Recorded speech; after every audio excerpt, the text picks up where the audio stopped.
मियाँ साहब ने तकरीर की। मियाँ साहब की तकरीर के कुछ नकात जो मुझे बहुत अच्छे लगे पर्सनली तौर पर। मैंने उनकी जब स्पीच सुनी, पहले अच्छी की तरफ आ जाती हूँ, फिर तनकीदी साइड पर आऊँगी।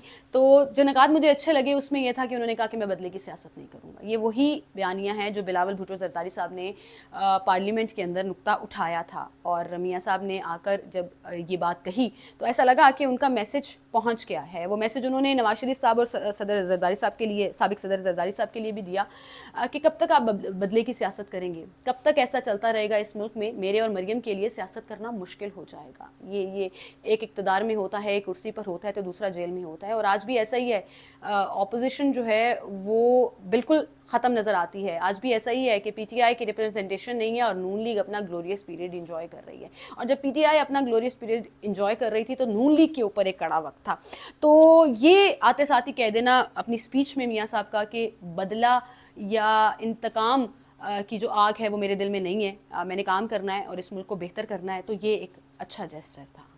दूसरा पॉइंट जो मुझे उनका अच्छा लगा वो ये था कि उन्होंने अपने कारकुनान से डायरेक्ट बात की और कहा कि गाली का जवाब गाली से नहीं दिया जाएगा, बदतमीज़ी नहीं की जाएगी, तहजीब का दामन नहीं छोड़ा जाएगा, और असल सियासत जो पाकिस्तान में कभी हुआ करती थी वो की जाएगी। ये बात बहुत अच्छी लगी मुझे, वो इसलिए भी कि जब से पिछले कोई 10 साल से अगर हम कह लें तो ये पॉलिटिकल अवेयरनेस का एक दौर है। पीटीआई स्ट्रॉन्ग अपोजिशन के तौर पर जब से सामने आना शुरू हुई और उसके बाद इक़्तिदार में भी आ गई, तो ऐसा लगा उनका माइंडसेट अपोजिशन वाला ही रहा। ये गाली गलोच का कल्चर, ये अखलाकियात से गिरी हुई बातें, डायरेक्ट अटैक कर देना। आप यकीन जानिए कि मैंने ट्विटर इस्तेमाल करना छोड़ दिया क्योंकि इस कदर गलीज़ ज़बान इस्तेमाल की जाती थी। आप किसी भी पार्टी के हक में बात कर रहे हो या खिलाफ बात कर रहे हो, कि आप कहते थे कि इससे किनारा कशी ही बेहतर। तो जब से ये कल्चर आगे बढ़ना शुरू हुआ सोशल मीडिया के ऊपर, उसके बहुत से नुकसानात अदम बर्दाश्त की सूरत में सामने आए। तो अगर एक बहुत बड़ी पार्टी जो अब ऐसा लग रहा है कि पूरी पावर में होगी और इलेक्शंस में बड़ा इंपॉर्टेंट रोल प्ले करेगी, तो अगर वो पार्टी ये कह रही हो तो ये एक खुशाइन चीज़ है जिसे डेफिनेटली अप्रिशिएट करना चाहिए।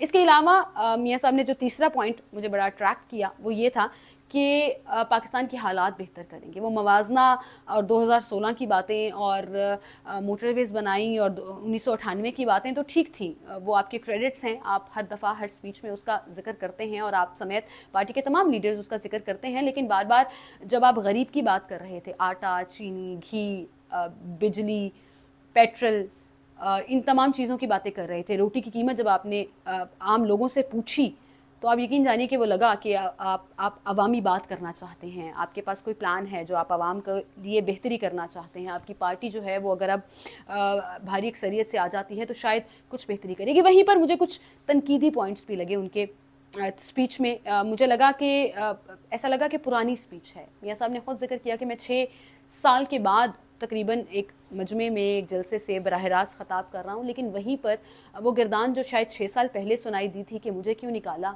वो आज भी सुनाई दी, वो सवाल आज भी रिपीट हुआ।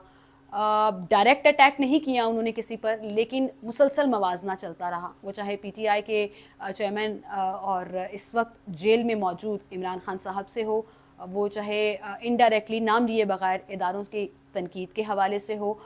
मुझे लगा कि रिपीट हो रही थी चीज़ें बहुत ज़्यादा, बार बार मुझे क्यों निकाला, मुझे क्यों निकाला की गिरदान थी। तो चलिए कोई बात नहीं, अब जो लोग नारा लगा रहे थे कि वज़ीर आज़म नवाज़ शरीफ, और इंशाल्लाह अगले इलेक्शन में नवाज़ शरीफ वज़ीर आज़म होंगे, ये पार्टी लीडर से लेकर कारकुनान कह रहे थे, ये शायद आज के इस बड़े मैसिव क्राउड के बाद हो भी जाए। हो भी सकता है कि नून लीग को इक़्तिदार मिल जाए, लेकिन इक़्तिदार में आने के बाद ये बातें अच्छी नहीं लगेंगी। इक़्तिदार में आने के बाद हमें आगे बढ़ना होगा, हमें पीछे नहीं देखना होगा कि क्यों निकाल दिया जाता रहा या क्यों निकाला। हमें ये देखना होगा कि अगर दोबारा से मैंडेट मिला है तो कैसे आप लोग जो हैं वो आवाम को सहूलत फराहम कर सकेंगे, महंगाई कम करके, मुल्क की मईशत बेहतर करके।